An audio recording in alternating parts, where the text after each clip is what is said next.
listening to the Neil Lamptey Show. My name's Joey, and I'm joined by Paul. All right, mate. And Neil. Hello. And 3 weeks late, I think, to talk about the Luton game, albeit that I should be clear that it's our fault that we're late, not his. We've got Laurie. How's it going? Good. How you doing, everyone? Hey. Fine. Yeah, let's pretend that everything is fine, and it's easier that way. That made it sound like I've got some sort of traumatic personal life. That was about Cov rather than everything that's going on in my own life.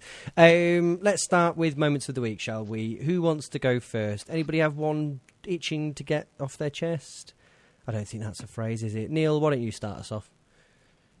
Mine is non-Cov related. Well, kind of is. I was the 81st minute of the England under-21 game last week where James Maddison came onto the pitch, and it finally... Excellent. I felt... It wasn't on TV or anything, so I was... this is stupid. I was refreshing the live text on BBC Player for 81 minutes, and then he turned up, and then James Maddison's coming on, and I felt sort of 17 years worth of annoyance go out of me, because I've always had this thing about John Eustace should have played for the England under-21s, and he didn't. And all those years later, finally someone has kind of taken his place in my mind as should have played, and now he has played. So, yeah, I was happy about that, even if it was 9 minutes. Who would have been the Cov player previous to Maddison that would have played for the under-21s? I'm trying to think who's been in there. I mean... Sheffers. Do you think Sheffers would have got under-21 caps? I think Sheffers did get under-21 caps. Did he? Yeah, I guess right. he must have done, wouldn't he? But I don't know whether he would have been too young when we were in the Premier League and then too old by the time that he'd gone somewhere big enough. Who knows? I'll have a look while we go on to Paul's moment of the week. Oh, mine's is an existential one, and it's one of the ones. There are sort of two groups of Cov fans at the moment. There are those who are looking at going, I don't know what everyone's whinging about. We've won 3 of the last 4, scored 7 goals, and we're clearly in form. And then there's other Cov fans who are going, I haven't seen a score since we played Crewe at the end of September, in which time we've sort of failed to score in 5 league games, and we've been utterly shit at home against 3 woeful teams. It's where do you sit in this sort of balance of where we are? And I find it really interesting, which is why I think it's been quite interesting listening to Laurie regaling us the stories of how we thrashed at the time top of the table Luton 3-0 away from home, with the oh my god we've lost at 1-0 at home to Mansfield. It's like that's where we are at the moment. But you three might be a lot more positive about things and might be in the yay we've won 3 of the last 4, aren't we brilliant run. As we all know, that I'm not likely to be in that group. No, we talked about this before we started recording. I'm firmly on your patch, or whatever you want to call it. I just don't think it's good at the minute. And the worry for me is that I'm not angry. The whole thing is leaving me so sort of neutral, because it's not awful, is it? But it's just really boring, and we're still 6th, and it's hard to know how to get your head around it. Neil, Laurie, how are you with it at the minute? I think that we're 6th bit is important. I was just looking at the table. I was expecting us to be like 14th or something. And I was like, we're 6th and we're doing awful. So I'm more liable to lean on the Neil side of the fence. Well, not that I know you're going to say Neil, but I kind of know. Oh, you do know what I'm going to say. But I'm inclined to think that things could be a lot worse. And if things are going this badly and we're still in the playoffs, that is almost a reason to be cheerful in and of itself. Not that means we're going to get better, but it means that we're starting from quite a good position of being awful. But that was also the same. Sorry, just quickly throw this in. That was also the same under the Mowbray season. It's like, yeah, we haven't won in 12 games, but we're still 6th. Everything's fine. It's like, yeah, but the trajectory is clearly at some point we're going to not only drop out, we're going to then be doomed. And that's what happened. On this, it's like, yeah, we are still 6th, but we're now like 1 defeat away from being 11th. We can't carry on the way we are and just go, yeah, we're fine, we're 6th, hey! It's like, well, the shit teams are now picking up points, or the teams below us are now getting on runs of form. And that's it, isn't it? I think that's what's frustrating me. It's not being able to kind of develop that form into anything more than just kind of sporadic patches. And we haven't got going yet this season. And even though I think there's so much that we can look at and that is positive, and like you say, we are sixth and we're in a position still to be able to turn it around. We're in sixth place, it's fine, really. There's still something there which you can't trust them. And that's what gets me, I think, not being able to trust the team just yet. Because every time it's getting to this point now where we're winning games and you're happy and you're delighted about winning the match, but there's still that doubt that it's not the turning point anymore. Whereas in previous seasons we've been kind of naive, I think, and we've kind of thought, oh, there we go, this is it, we're going to fly. And then, but I'm getting to that point now where it's been so many years of the same old thing. It's just very hard to watch this team and think, oh, this is it now. When they should, because all round, I think it's a good enough team to do something this season. But they're just, we're now near the end of November, and we've not had a concerted run of form yet, have we? What, 3 games probably unbeaten is the best we've managed, which that's hard to get behind. It's just such a paucity of ambition, isn't it, behind the way that we're setting up and the approach that we're taking to attacking this league. A quick stat for you before we go for Laurie's moment of the week. We've scored how many goals in league goals this season, anybody? 17. 17. Current bottom of the league, Chesterfield, have scored how many goals? Well, no, 17. 17. Okay, this is the question for you. How many goals have we scored in the first half of games this season? 6. 5. And all the people are going, we've kept 10 clean sheets, which is we failed to score in 8 league games, which is the same as teams like Crawley. It's, that's where that sort of because I think Andy Turner was like, we've kept 10 clean sheets, and it's like, yay, we have, but we've failed to score in 8 games. Yay, that's shit as well.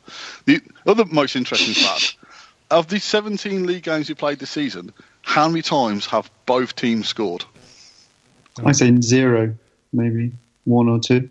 It's 2. In only 2 games this season have both Coventry and the opponent scored. It's the way that it is if this was us, like if this is a manager that comes in and we're threatened with relegation and they are trying to keep us up, this is exactly what you'd want to see, is like being tight, grinding out the odd, wins, a good enough set of wins that would give you a bit of a boost up the table. But I just don't want to see this in League Two. But I don't know whether, we end up going up this season and it's all okay or what happens, but it's killing me at the minute. Laurie, your moment of the week.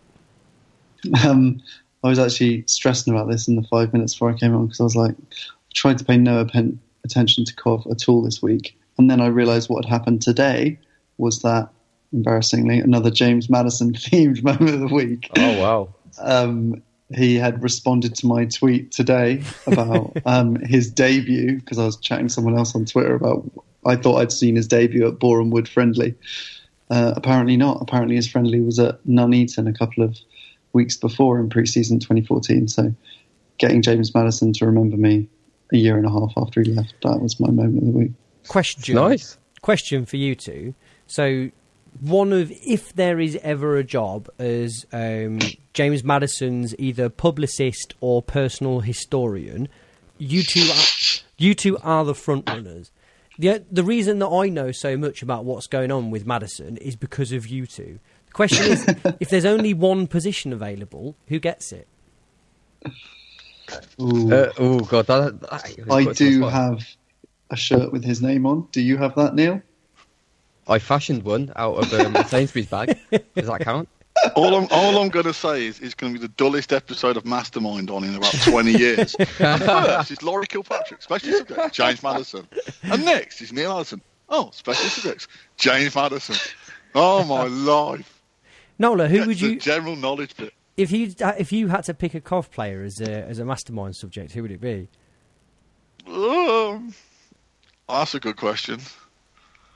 I'm going to park that one, but what I do know is that me and Barry Quinn are on the same wavelength. I found that out on Saturday. Oh, go on then. I just listen to the post-match phoning. Barry Quinn's like, Does he hate knows. clean sheets as well? He despises them in his lovely Irish twang. Oh, I loved listening to him. He was interesting. He did what I do a lot, and he says what he means, and then to emphasise it, he says it again, just twice. And I was like, he's saying, "Oh, you've made a really good point," and then he literally said the same point again, just with a bit more oomph. Like, well, you've taken up 30 seconds there, Barry, but well done. Yeah, he's quite good on the radio, actually. I like to make the same point 3 times because in my head what I say is so sophisticated that unless I frame it in different ways, the dullard public won't understand it. Can you just say that again? I didn't quite understand. Yeah, very good. Paul, you're not even going to venture just a sort of a whimsical one to throw in there for your player that you would take as mastermind. We're not actually going to make you do it. You realise that, don't you? Yeah, you say that, but honestly, I can't. Because most guy, you did talk about him quite a lot. When players leave Stephen Hughes. Well, yeah. My Jimbo approach tends to be once you've left Cov, you're almost like you're dead to us. So I don't tend to follow players' career that closely after they leave us, and we get through so many players. So that's something I take exception to, though. Someone was slagging me off the other day for even mentioning Maddison when he does good things. Can we just have a little poll here? Is it embarrassing to follow a player who played for us who you're really, really proud of? Is that lame and embarrassing? I prefer him to Cov. 100%. Yeah. It's more enjoyable watching him play football. He's let me down so many less times. No, I think you two. I think that I've got no issue with that. I just think it's just. Yeah, I think the thing is sometimes I think it's bizarre. I think the reason we got to that point is there's been players who have been absolute legends at Cov who have come back and been booed. Yeah. And then utter shitholes who've been awful get standing ovations, and you're like, that doesn't make he was shit. You booed him, and now you're applauding him off the pitch. That guy over there who was brilliant, you're slagging off. It's like that doesn't make sense. So I tend to sort of once they've left, it's easier just to put them away and sort of never mention them again. In death, his name is Stephen Hughes. For the sake of completeness, my moment of the week is also James Maddison playing for England, and of course Cody McDonald for Mastermind. You would win. I'm not sure. I mean, I do my revision, but I just think he's great. Laurie, you've come on to talk about a game that happened quite some time ago. We've decided to ignore 2 subsequent games in that time, but your one is such a joyous one that it almost makes a mockery of all of our misery. We went to Luton and beat, were they top of the league or certainly in the top 2 or 3? Went to their place and trounced them 3-0. Can you help us make some sense out of that madness? I can indeed. So I think in order to kind of offset the misery that is going to ensue, I'm going to keep this light on actual facts and focus more on kind of emotion and feeling, which is more my area. I haven't actually been to Luton away since, I think last time we lost 3-1 and Berkovic scored a brace. It was a bad day. But this was just one of those days where it was the perfect performance in so many ways, even though we weren't very good in the first half. It was just the perfect away performance, considering, and I know we've said it a lot on this pod, that we'll probably play better against the better teams in this league, and that is coming to fruition as we go through this season. We're beating the better teams because they're expecting to beat us, so we actually have something to play against. We can sit back. In the first half, we had Ponticelli on for the first time from the start, and they looked good from the outset. They had Hilton and Collins up front, both of whom were physical, put themselves about, both looked like they were ready to score and wanted to score really badly. But we started well with the strange Liam Kelly situation where he kind of punted one from 45 yards after spotting the keeper off his line and hit the bar, which I couldn't quite believe. And that Luton away end, you're so low down that it really really couldn't tell what was going to happen, and then it just twanged off the bar, and I was like, we almost just won 1-0 up from 45 yards against the league leaders. That would have been strange. But what ended up happening was we scored a real goal a few minutes later, flowing move from the back, Jody Jones crossed one in, and Mark McNulty wasn't concentrating and just pinged it in the top corner with his head. Everyone celebrated wildly, but obviously when you go ahead in the first half against the leaders away from home, you're kind of expecting to lose. For the rest of the first half, we kind of held them at bay. Ponticelli was quite disappointing in that he was kind of all over the place. But we got to half time and it was fine. We weren't tearing them to shreds, and it was more a case of, at half time I was thinking, how long is this going to last? This is torture. I wish we hadn't gone 1-0 up, because now we have this hope and something to cling on to. Second half, perhaps one of the, just as a neutral, well, not neutral, but if you were a neutral, just one of the best games I've seen involving Cov in a long time. It was just a ding-dong, end-to-end. They were going for it. We were hitting them on the break. Lee Burge, I think, won us that game. So anyone who's rooted about Lee Burge for the rest of the season needs to hark back to this, because the 2 saves he made in a row about halfway through the second half were just unbelievable. One of them, I think their guy actually just fell over, but from where we were sitting, it looked like he'd saved. But the first one was an unbelievable save with his legs, when it looked like the only thing they could do was score. And I had a little bit of an exchange with Paul about this on Twitter earlier this week, about Robbins' substitutions. And I normally agree with him, because he doesn't like making substitutions until about the 85th minute, or when it's like beyond making a change in the game. But this time, winning 1-0, backs against the walls, he brings on 2 strikers for not 2 strikers. And I think this is, I like it, because it's not us just sitting back and trying to defend this 1-goal lead, but it's also suicide. Like, surely we're just going to get absolutely decked now. We've just brought on 2 strikers. What ended up happening was that one of the people he brought on, which was Max Biamu, he ended up setting up both of the goals with incredible passes. He slid the ball through for McNulty, who then did his man, but that man wouldn't be done and hacked him down, got sent off. And that was just one of those moments, the Jordan Shipley goal, where, yeah, it was... Were you right behind it? I was... if you look at the match review, you can see that I'm conveniently placed right behind a massive girder, which kind of blocked the left-hand post. But it was one of those situations, you've seen the footage, obviously, where Duckens is about to take it. And it just seems like one of those ones where all of our players are not really that fussed about it, because they're like, oh, the chance is gone. We're trying to defend a 1-goal lead. Duckens isn't taking it anymore, so we're not going to score. And so everyone's kind of not really paying attention. And Shipley looks like he's going to take it with his right foot, kind of wanders over, kind of like he's never taken a free kick before in his life. Like, that's the best bit, isn't he it? Doesn't stop. He's like always moving. Like, you know how they normally stand there, like Johnny Wilkinson, set themselves up.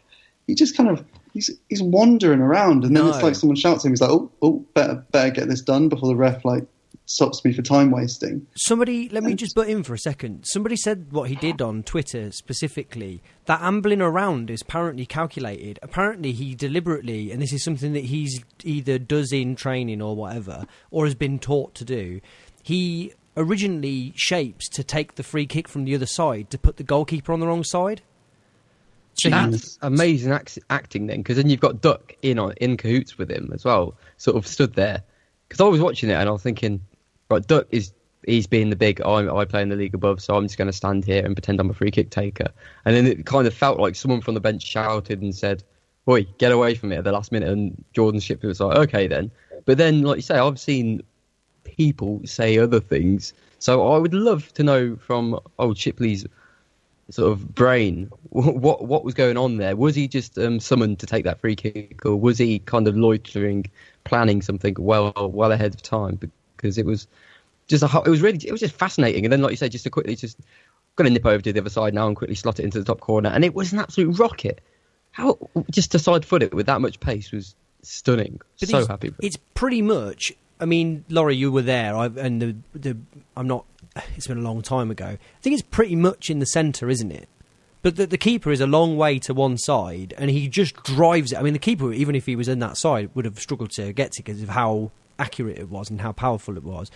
But whoever it was that said it, and I know this is a particularly unhelpful observation without knowing who it was, I'm sure it was someone that would have known these things, was pretty adamant that it was a smart thing that he'd done.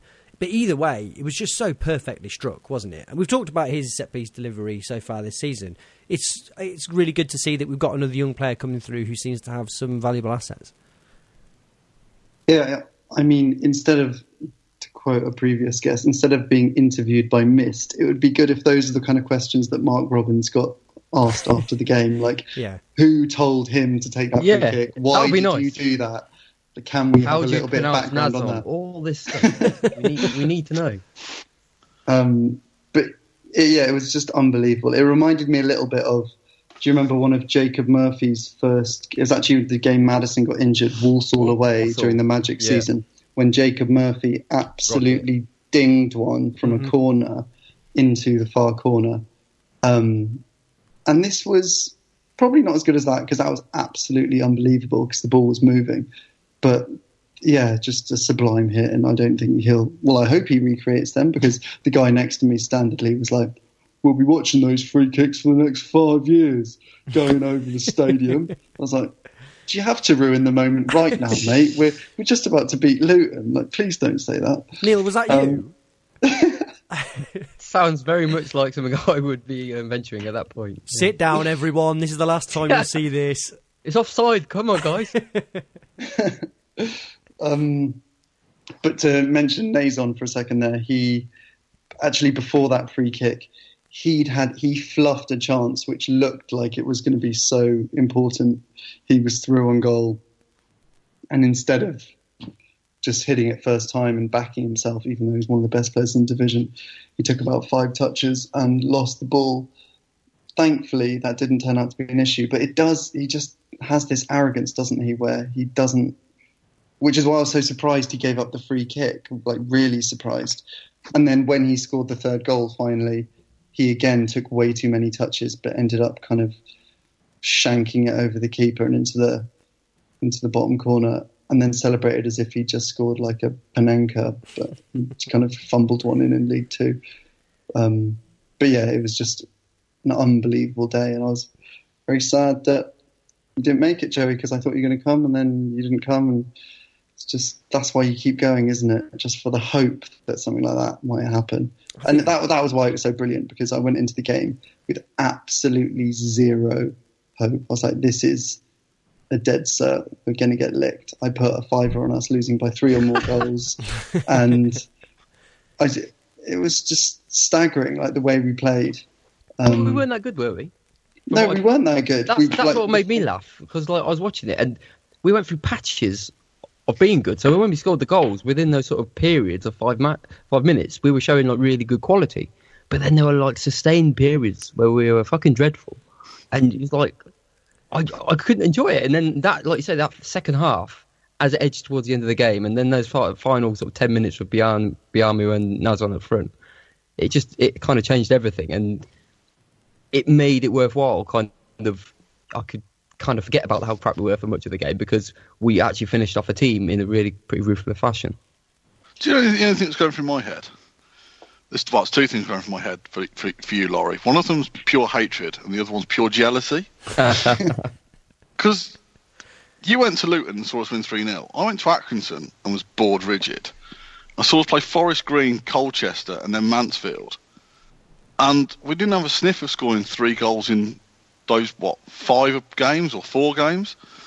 This is what I was saying now. It's like, it seems like you went and actually watched a team that was worth watching. And this is why it's sort of... the discussion about the tactics we had, so I understand where you're coming from. That in that game, Robbins probably did get things right, and it's frustrating when you watch him then make exactly the same substitutions against Mansfield that he made that didn't work against Accrington like 2 months beforehand. It's just like there's just two teams that we've watched a completely different team play. What saw against Luton, a really resilient team who worked really hard, who played really well in patches and clearly deserved to win. And is it a case of that, or is it just that if you play the same system against different teams with pretty much the same personnel, you're going to get different results? Because I like it.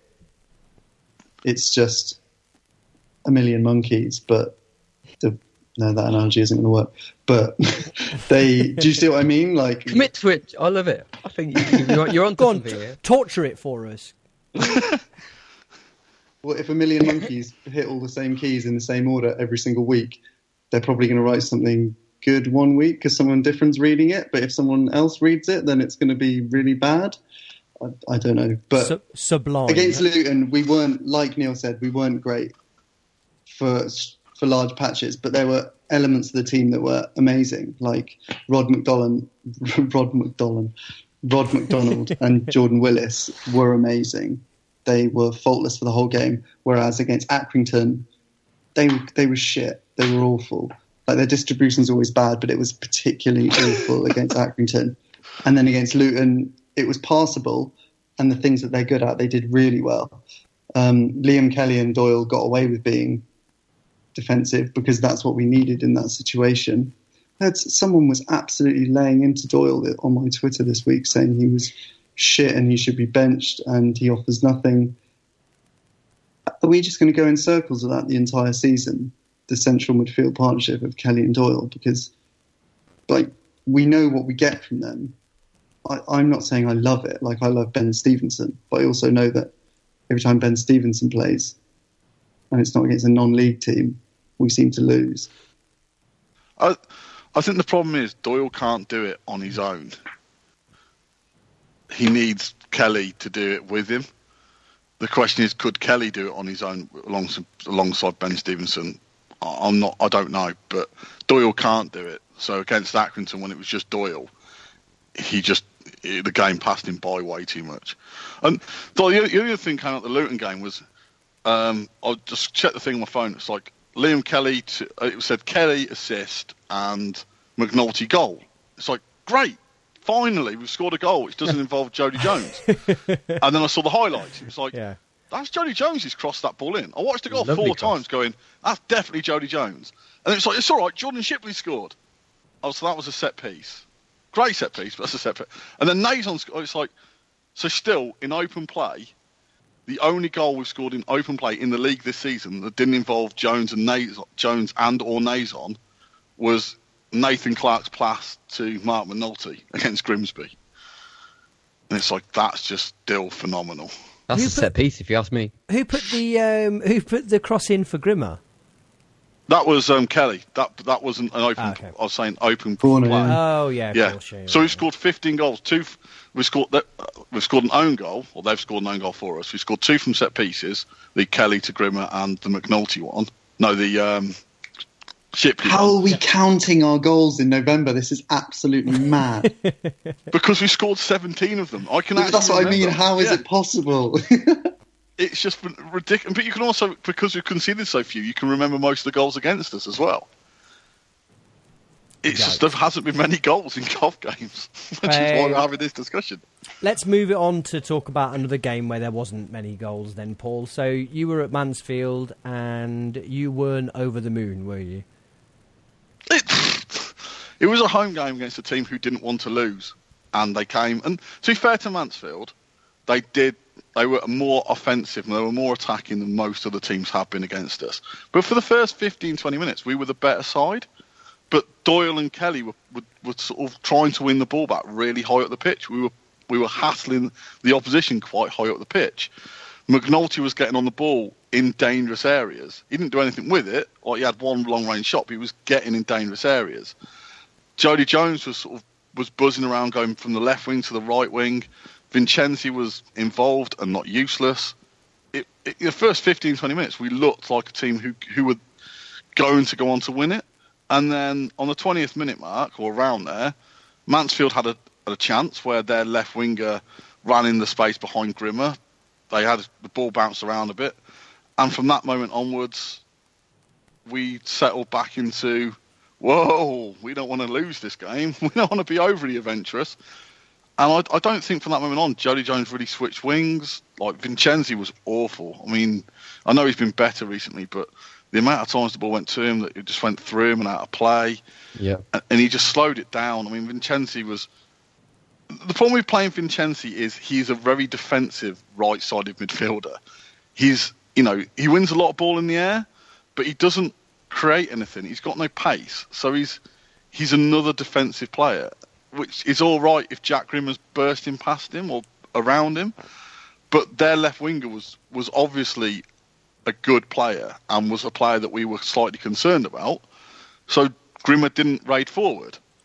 So you had nothing on the right-hand side after about the 25th minute because they had to be defensively solid. They weren't even that. I mean, their left winger was probably the first time this season I've seen a winger who outperformed Jody Jones. He looked quite an interesting player, and he gave Grimmer the run around a couple of times. So the right-hand side wasn't really working. They had a couple of interesting players who swapped positions on the right. One of them was Paul Anderson, who I think went to Liverpool about 20 years ago for like nearly £1 million when he was like 12. And he just is an interesting player. He's been around for a long time. He just knows what he's doing. And he didn't allow Ryan Haynes to get forward either. So our fullbacks weren't really attacking.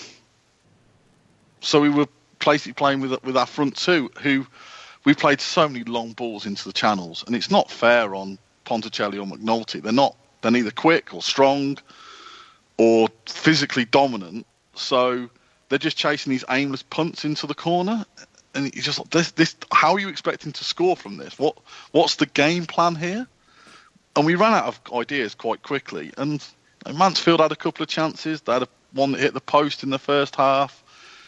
And you were just like going, well, Mansfield are probably edging this in the second half. And it's just like, well, this isn't going, we're not having any chances. We're not really getting in. We had a 5-minute spell where we were probably slightly on top, but not really dominant or making chances. And then the ball fell to their lad, who put a brilliant finish in the corner, which Burge had no chance with. And you were like, well, we've now got 25 minutes to try and muster a goal. And we do this really queer thing where we don't like having a player in the middle of the park who's actually anywhere near our strikers. So Kelly drifts to sort of right back or right inside right midfield. It's quite a strange position where Kelly goes, where we're chasing the game, where he sort of goes into this deep lying right winger position, and Doyle just drops into the back four. So you have this massive gap in the centre midfield where the Italians or the Spanish will be like, that's the key part of the pitch, and cover like, oh, we don't have anyone in that part of the pitch because that requires intelligence and forward play. So we just try and put in these useless long-range crosses, which we didn't win anything of because we didn't have anyone tall on the pitch. And then we made the substitution, and Biamu came on, and he took Vincenzi off, which had to happen. But then McNulty goes to the right wing, and as we've seen from Accrington, Colchester, Forest Green, McNulty on the wing is just pointless because he's neither quick or a winger or intelligent. So he fades from the game. And then the game sort of drags on a little bit. And then in the 89th minute, Ponticelli finally gets a chance, which, according to Mark Robbins, he shouldn't have taken so many touches and should have scored. And you're like, pfft, it was the 89th minute. The guy was knackered by that point. So, yeah, he didn't score. It was a good save by the keeper, but that was our first and only real decent chance on goal in the entire game. So let's not slag the kid off for not scoring our one decent chance, because he had our one decent chance.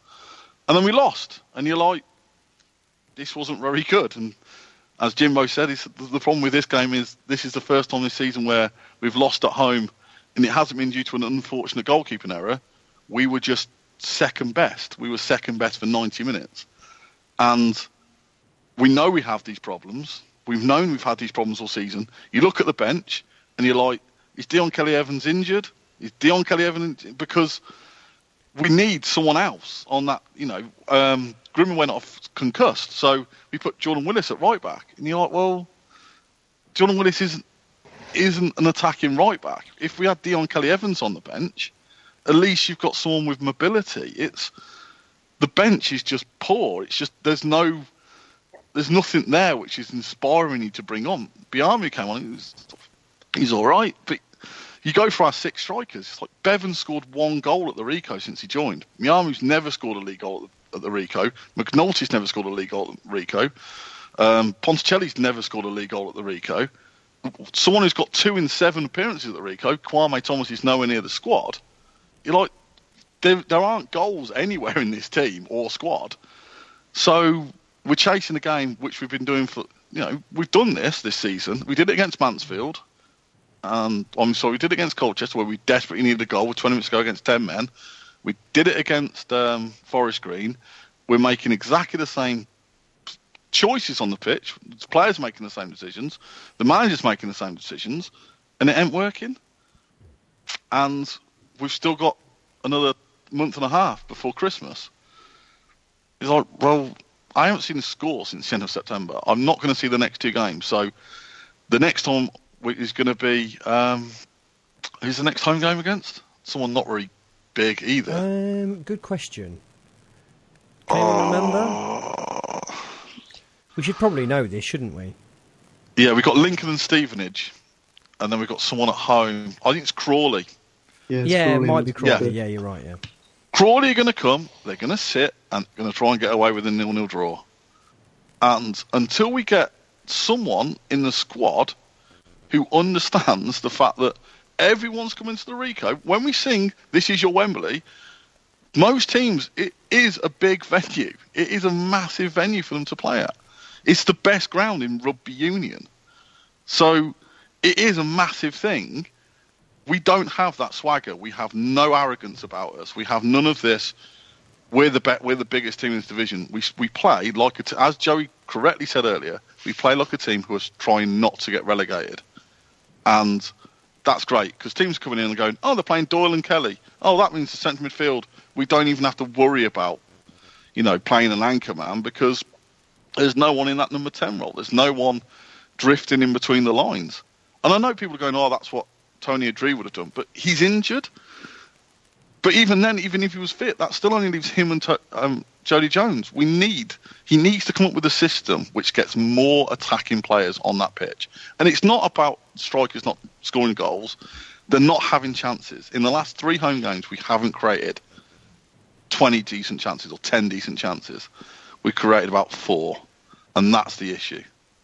Neil, what do you make of it? I just think that it's all going to be all right. But I do think it'll be okay. I think that personally I've seen enough this season to see the good side of this team and that we probably are the dominant team in most games. But it comes back to what I said earlier around sort of I can't feel comfortable until I can start to trust the team to sort of produce it regularly. And that's what I'm sort of most uncomfortable with at the moment. It's just not being able to watch a game and feel happy that I'm going to see Jody Jones play well, or sort of the midfielders who last week played really well are going to put in the same performance again. There's just this huge disparity between one game to the next, and it's very hard to watch at the moment. And Vincenti's one of those players who this season I've given him a lot of my sort of patience and kind of thought and tried to see the best in him just to try and give him that benefit of the doubt. But there comes a point where I think over the years we've kind of had to lessen our expectations and recognise that we're a lower team than we were, and players are poorer and more mistakes happen. So I don't get angry about individual mistakes as much as I used to. I get angry about 20 mistakes in a row from the same player. There comes a point where you just say, look, it's just not acceptable, whether it's his fault or not, whether he can't help, he's trying his hardest. But when you make so many fundamental errors and you're just so slow at making the right decision, you can't keep like rewarding this guy, no matter if he does put in a good performance every 10 games or so. It's just not. It just stuff like that gets to me because we're kind of ignoring all our logic. Then Robbins must see it as well. He might say, "Okay, this guy's tall. We'll put him on the right wing," and he'll give us a different dimension. But everything else he's doing on the pitch is kind of a detriment to the whole team. So, and my issue at the end of the last game was that there were just too many players who are putting in performances like that too often throughout the season. And you see these good performances, and you think, "Okay, we've got a good player there." Like in the midfield, we said Doyle and Kelly. Sometimes they're putting great performances, but then sometimes they're putting in really, really shoddy performances. And that's why I feel sorry for Robbins in a way, because all he's really doing, is, for the most part, is judging on the previous game. That's why he's playing Ponticelli in the next match, because he's just got 2 goals. It looks great. And then the next game, Ponticelli can't control a ball. Now he's 18. I'm not going to have a go at him. He's learning the game. But how, as a manager, are you supposed to kind of warrant for those sort of changes in performances throughout the team? But he's so just to round off my point to try and come to where I was getting to.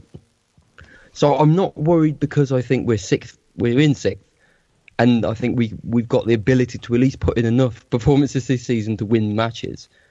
But it's just frustrating, and it's been like this for years and years, that we're not able to just even vaguely consistently do it for maybe 5 or 6 matches in a row, where you can kind of just start to sit back and just watch the games and actually wait for when the goals are going to come. Because that's not happening at the moment. Everything is kind of game by game, and each game is just in complete isolation, and it doesn't make for a fun experience. Well, the other thing that frustrated us on Saturday was when he decided to bring, when he took Vincenzi off, you were sat there and going, one of the things he could do now is he could put Haynes on the left wing and move Jody Jones onto the right wing. And at least then you've got 2 wide players on the pitch. Players who want to play wide, who want to drive wide. And when he moved McNulty back to the right wing, you were like, it's almost like you haven't learned a thing from watching the last 3 games where you put McNulty on the wing. Because if you haven't learned that doesn't work, how many more times have you got to try that before you accept it doesn't work? He might do it on Saturday and McNulty will score, and then we'll have to sit through it another 20 times. But it doesn't work. He doesn't look comfortable there. It's not helping his game. And you just sat there going, I've seen how this plays out. Why am I having to watch this play out badly again? It's frustrating to watch that not work when I know it doesn't work. And sometimes it's just like, just try something else. Just try something different for 20 minutes, half an hour. You've got nothing to lose. We're losing anyway. But don't play that same thing that hasn't worked. And then sort of just McNulty just seems to have a bit of a charmed life at Cov. He's been pretty poor so far, but he's still. I think there's still this erring thing where Mark Robbins is still convinced he's going to get 20 goals, and you're like, he hasn't done anything to prove that he deserves to be a first choice player. Yet the only difference between him and everybody else who kind of around him is that he does. This is a really sort of tenuous thing, and he shouldn't be getting away with this, but he does the easy things well. He doesn't make daft mistakes that you see other players do. So you can kind of trust him to control the ball in certain. But he doesn't make an impact on the match. I'll absolutely give you that. But as far as like the stuff where you can kind of trust him to at least control the ball and do the simple things right. I mean, God, he's not really worked hard for that. No, exactly. I'm saying it. I'm thinking, God, I'm really giving him a good prize there. But. No, but Neil, I think you make a really good point. I think he made the point himself, funnily enough, on Saturday maybe, that or maybe in the preview to the Mansfield game, that he said, the defence have been doing a really good job, and now it's up to us to start banging the goals in. And he sort of made like a very pointed reference to the fact that the defence have been untouched largely all of the season, bar the odd time where McDonald's not been available, and the front line has been rotated around constantly. And I think he's right. I think there's a level to which, but part of the reason that I find this season frustrating is I don't think it's as simple as being able to point to one person who is consistently misfiring and saying, why are we still persevering with playing that player? I actually think that of the players that we've had come in, I haven't seen that same 20-goal a season striker in McNulty that a lot of other people had at the start of the season. But equally, I think he looks like an all right player. And I figure that if we had a proper plan and gave a team a first 11, 5 or 6 games in a row to get going and click together, I think we'd have a much better chance. Or that it wouldn't fire, and then you'd have to go back to the drawing board then. But Neil, to pick up on a point that you made before, is when you're being so reactionary as to say, well, Ponticelli scored 2, so I'll leave him in. But then he doesn't score in that game, so I'll lambast him after the game and then possibly bring him out. It doesn't give you much hope that there is a great deal of long-term thinking in there. And I also don't think that it points to an idea of having a system that you're trying to play going forward. Does that make sense? That you haven't actually got... You're not trying to do something very specific. You're not looking to work specific types of goals. And I think we probably need to. I would be inclined... I think you talked about Haynes and Jones. That, for me, would be the bit. I think you can probably get away with accommodating the rigidity of Dele and Coyle, as I was about to say there, Kelly and Doyle. If you've got 2 out-and-out attacking wide players, and that you'd possibly have... I would personally be showing Max Biamu videos of Shinji Okazaki, but that's another particular fetish that I've got. And then play him up front with, it kind of doesn't matter. I would say Nazon, but whether it's McNulty or whoever else. And you would say, this is what we're doing now, and we're working on a very specific way of trying to score goals. And we're going to do this, and then if it doesn't work in 5 or 6, 7 games, then we'll have a go at altering it. But I am worried that at the minute, the goal in itself is literally just to not concede, and then hopefully something might happen that leads to us getting a goal. But I don't see what that thing is. I'm conscious of time, so I want to move it on. Sorry, can I just phrase one in? Well, I understand where you're coming from about the fact that the defence has been more settled. It sort of has and it hasn't, because McDonald has been in and out of the team, and we've also brought Haynes in.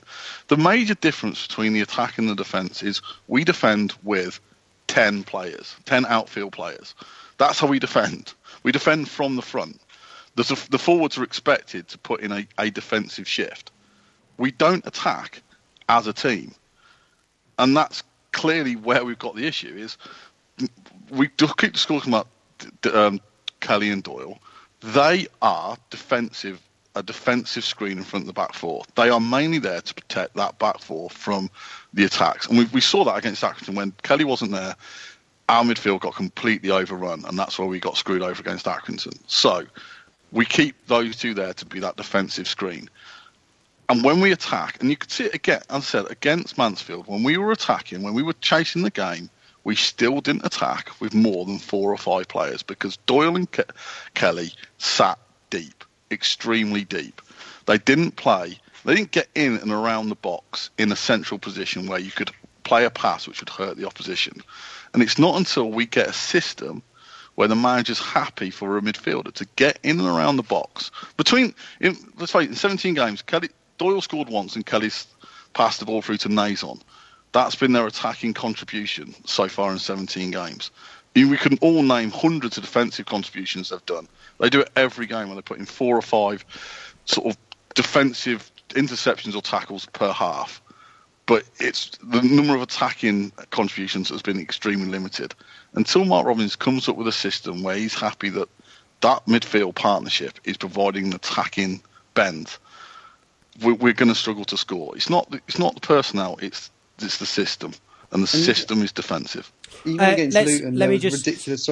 Sorry, Joe. Yeah, well, I just want to move it on, drop Dominic in, and then I thought we'd finish up with your thoughts on things, Laurie. So this is Dominic's preview of the This is Dominic's preview of the Lincoln game on Saturday. We caught up earlier to talk about that. We'll drop that in, and then to you, Laurie.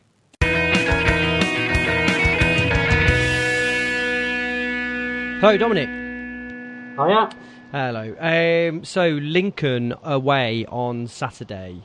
Mm-hmm. How are they doing at the moment? I haven't looked at their recent form, which probably would have been a good idea at this point.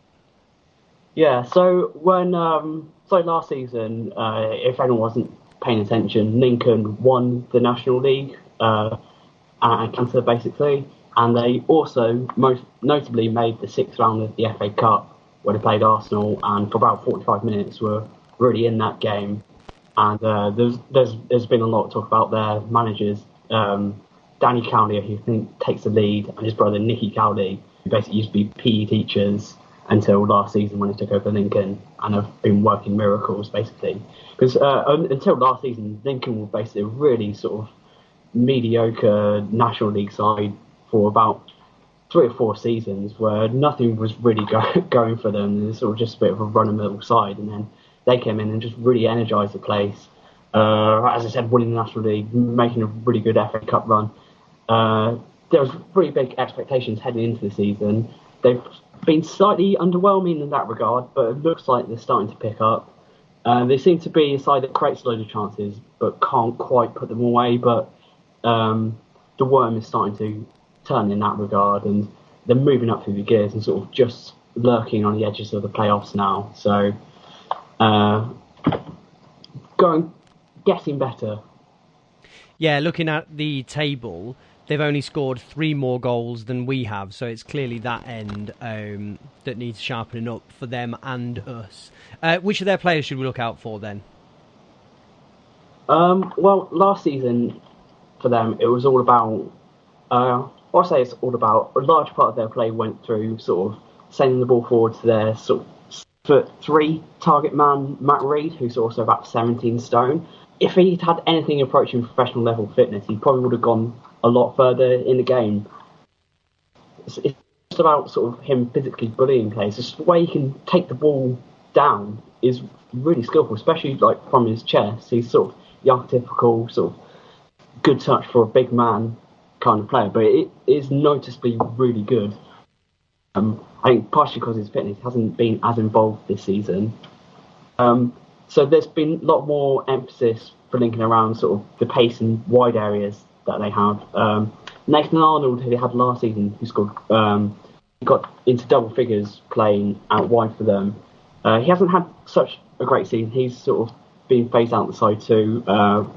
Now they have Josh Ginley, who is actually from Coventry and sort of slipped through the net with us, and he's on loan from Burnley, a pacey winger. And they've also got Harry Anderson, who's their top scorer, who's sort of more of a sort of direct and skillful type of winger who will be someone for us to contain. Up front, they've got Matt Green, who was someone Mark Robbins tried to sign over the summer, and he probably would have fit in well with our strikers, because he's been someone who's had a lot of chances, worked hard, but hasn't quite scored the goals that he probably should have had. But again, he might be someone who could come into form for this game, which makes Lincoln sort of dangerous up front. They've got quite a good midfield as well. Alex Woodyard, who could easily play in the level above, sort of a very energetic box-to-box fielder. He's partnered by Michael Bostwick, who was at Peterborough for ages and was their captain for a while. And it was quite cool for Lincoln to get him. He's sort of more of a sitting presence in midfield. And then at the back, they got Sean Raggett, who was a really sort of dominating presence in their backline last season. So much so that Norwich, they've sort of done a bit of a James Maddison deal with Lincoln in loaning him back for half season, just to let him fill out for a little bit before they see whether he's good enough to come back. Let's hope it doesn't work out as disastrously for them as the Maddison deal did for us then. In terms of their formation, how would we expect them to set up? So they've been trying to move towards sort of more of a progressive style of football. Last season they were very direct, they were very good at set pieces, they're quite organised defensively as well. The Cowleys have sort of tried to refresh that style of play, injecting a bit more pace into their game. So I imagine it's going to be sort of quite high energy style football. They're still going to have that in their game. And as we saw against Mansfield, sort of the team who's quite direct but also have a level of pace to their game can be quite tough for our defence to contain. Very good. Predictions? I'm a little concerned about this game, as I mentioned earlier, basically because I think they are quite similar in style to Mansfield, sort of They've got a bit of physicality about them, but also a level of pace and sort of ability to move the ball around quickly at times. So I'm going to have us down to lose, which, given my track record, might well be precipitating one of the most amazing away victories in our history. So there you go. Yeah, let's hope so. Just final thing, any thoughts overall? We haven't spoken to you in a few weeks with no pod for the last 3 or so. Any just general thoughts on how things have been for the Sky Blues recently? So we're out of which juncture at the moment because of the cup game. So sort of the glass half full is you look at the Luton, the Maidenhead, and I don't know even if you want to include the West Brom reserve game, where it looked like we were sort of starting to move up through the gears. But in the league, we're 1 win in 6. If we lose this game, it's 1 win in 7. I think we seem to be seeing a pattern of home games where we're struggling to create chances. Teams sort of coming here knowing that if they sort of up to frustrating contain us, it's going to make life difficult for us because we struggle to break sides down. And I think, and if we can, it's sort of critical now that we do get our away form up and running. Otherwise, we could find ourselves in a pretty sticky situation quite quickly over the next month or so. Can you believe that we're still in 6th? It's very weird, but don't you always get that sort of, when we've had sort of these good little runs over the past few years, that sort of, I remember in the Mowbray season, it was only sort of the 1 month in November where we had a really good run of results, and that can sustain you for a couple of months because we were on a really bad run sort of the next sort of 16 or so games after that where we only won 1 or 2. Yeah. And we're still in the playoffs till about March. And do you remember, it's just weird how these work out. Yeah, and do you remember what happened? I think when we did drop out of the playoffs, we dropped down to about 13th because teams had just kept exchanging points while we hadn't got any, and then there was 1 week where pretty much everybody just overtook us all in one go. But you look at the league table now, and it's still very early in the season, isn't it? Although saying that, probably coming up somewhere close to halfway. But we still look like we're sort of there and thereabouts. It just doesn't feel like we have been for quite a long time. 1 win in 6 now, I think. Okay, Yeah. Thank you very much, and we'll speak to you next week.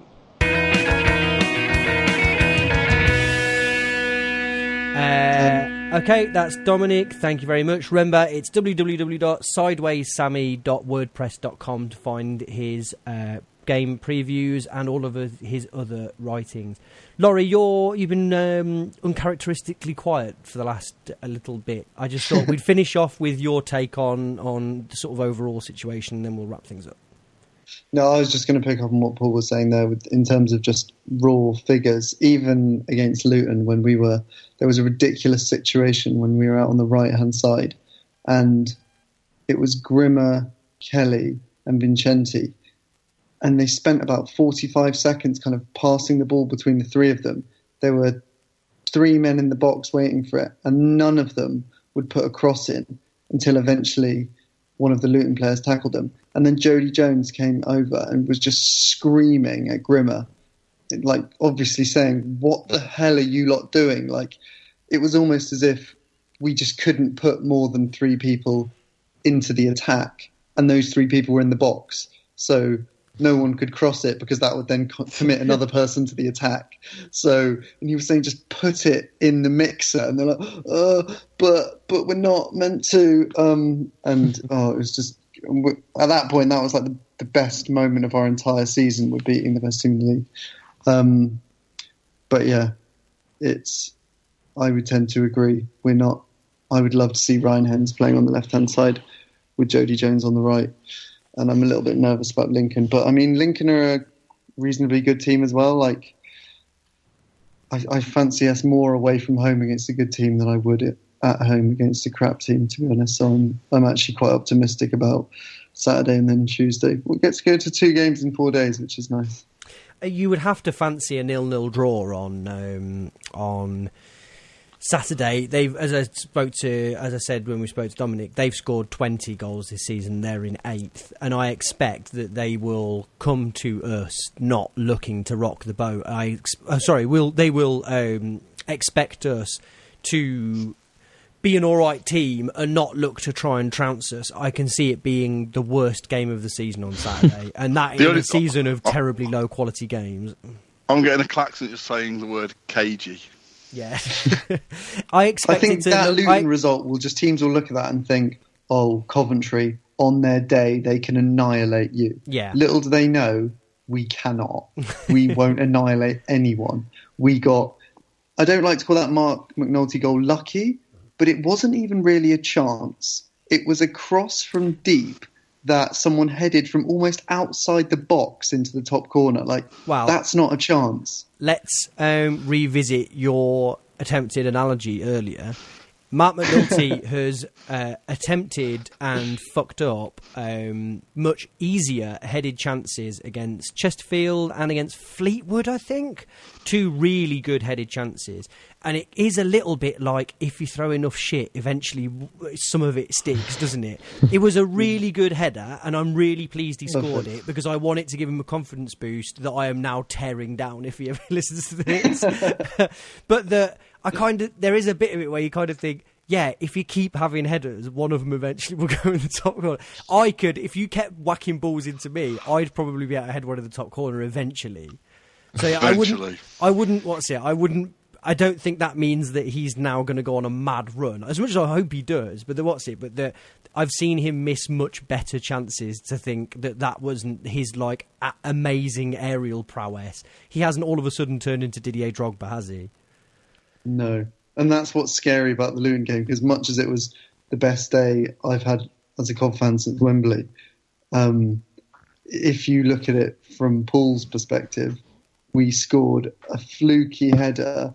We then kind of clung on for 80 minutes, scored a free kick, and then a kind of back pass fumble into the far corner. But it looks like we smashed him 3-0 away from home. I'll tell you what is depressing about Saturday is Dominic talked about Matt Reed. Do you remember Matt Reed from last season? Hilarious, big fat tubby Lincoln striker Matt Reed. He's like He's like 17. He's like Did 17 we play Lincoln stone. last year? No, they went on that cup run, didn't they? Played Arsenal. Oh, yeah, and it was Lincoln and Sutton, and everyone was like, "Oh, look at how funny non-league is. They've got a big 17-stone striker that's blah blah blah blah blah." We're playing them in the league on Saturday just to remind everybody of how shit. Will Lee Burge eat a pie at half time in the dugout? I never thought I'd have trouble getting tickets for games in League Two, but these away games, fucking hell! If you haven't got a season ticket, it's hard work. I really wanted to go to Lincoln. No chance. Membership, mate, £20. That's it. I've got to commit to being a member. Put that on the CV. Why Lincoln, Neil? It's reasonably close by, I suppose, isn't it for you? Yeah, it's meant to be quite nice in Lincoln. I've heard good things. I thought that'd be quite nice to go there. Lincoln's really nice. I can't believe this season that because of the places that we're going to are such remote outposts, the travel cost to get into any of them from Manchester is ridiculous because you can't just go to Stevenage and places like that and Lincoln again. It costs like £100 on the train from Manchester. You're like, well, I'm not paying that. It's been a really convenient excuse not to go to as many away games, to be honest with you. But I've mapped a few of them out and been like, wow, there's no way in a million years. Although Morecambe at £17.50 seems like a steal to go and have a look at the sea and then cry over a nice. Nice. Yeah. Do we want to talk at all about the news today that, I say news in the loosest sense of the word, that we shan't be going to the butts? The most interesting one is the fact that Wasps will pull out of spending all that money on the training academy, I think. And that's probably more interesting news. I think that obviously shows that they can't afford for us to leave the Rico. So... It really matters what happens at the butts. I think the income streams from the football club are too important to Wasps, who pretty certain the other week only got about 7,000 or 9,000 for a home game, It's like you're getting the same sort of gates that we're getting in the fourth tier, playing boring football. Yeah. Soon set in, didn't it? Boredom. Oh dear.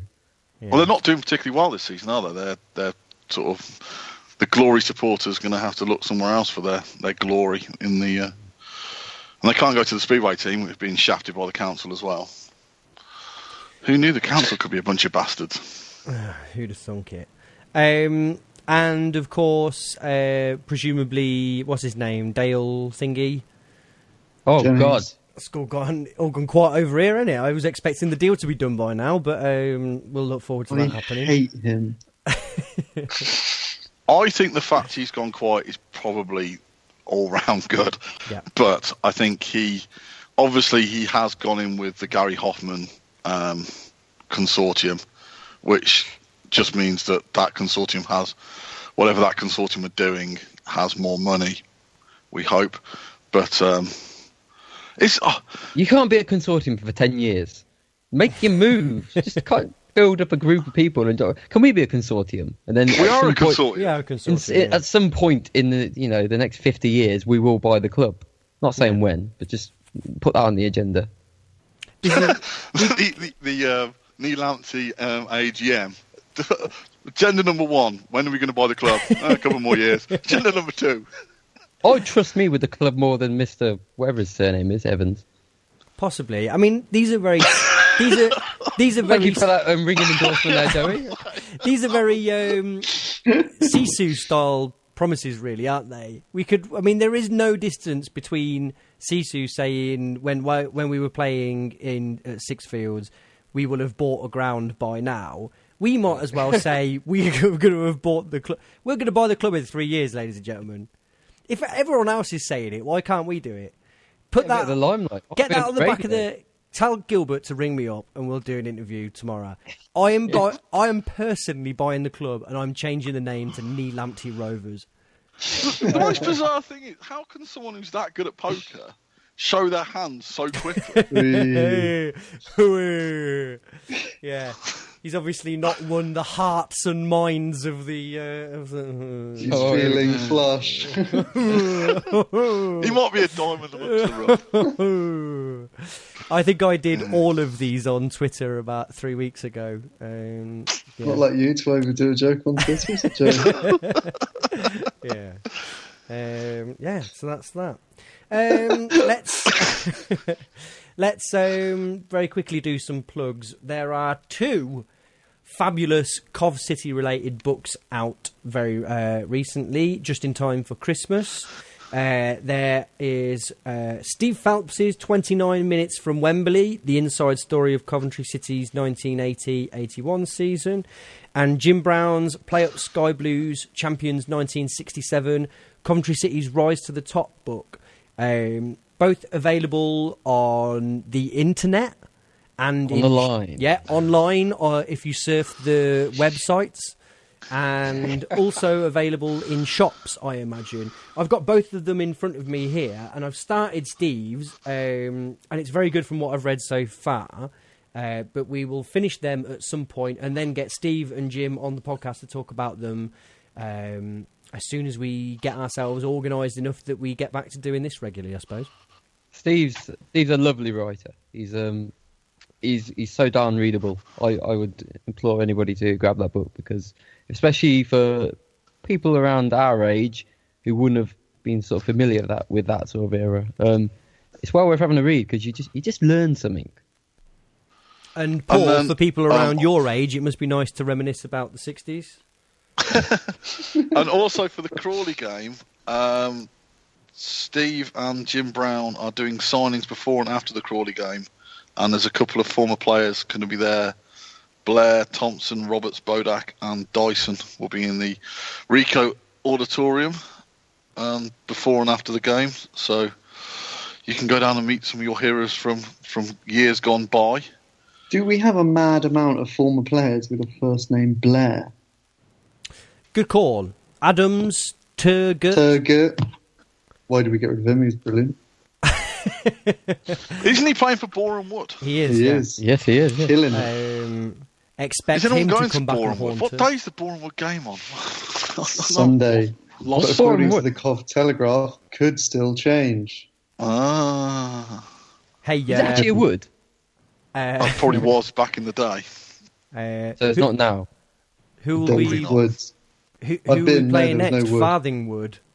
That's a joke that I've done there. Laurie, I cut you off to make that joke. Imagine that. It wasn't worth it, was it? Did you mute me? Yeah, deliver. I was like, this is gonna kill. Let's bring him in. What were you gonna say? Nothing. I've just been. There's no wood there. Just clarify that. Okay, that's good.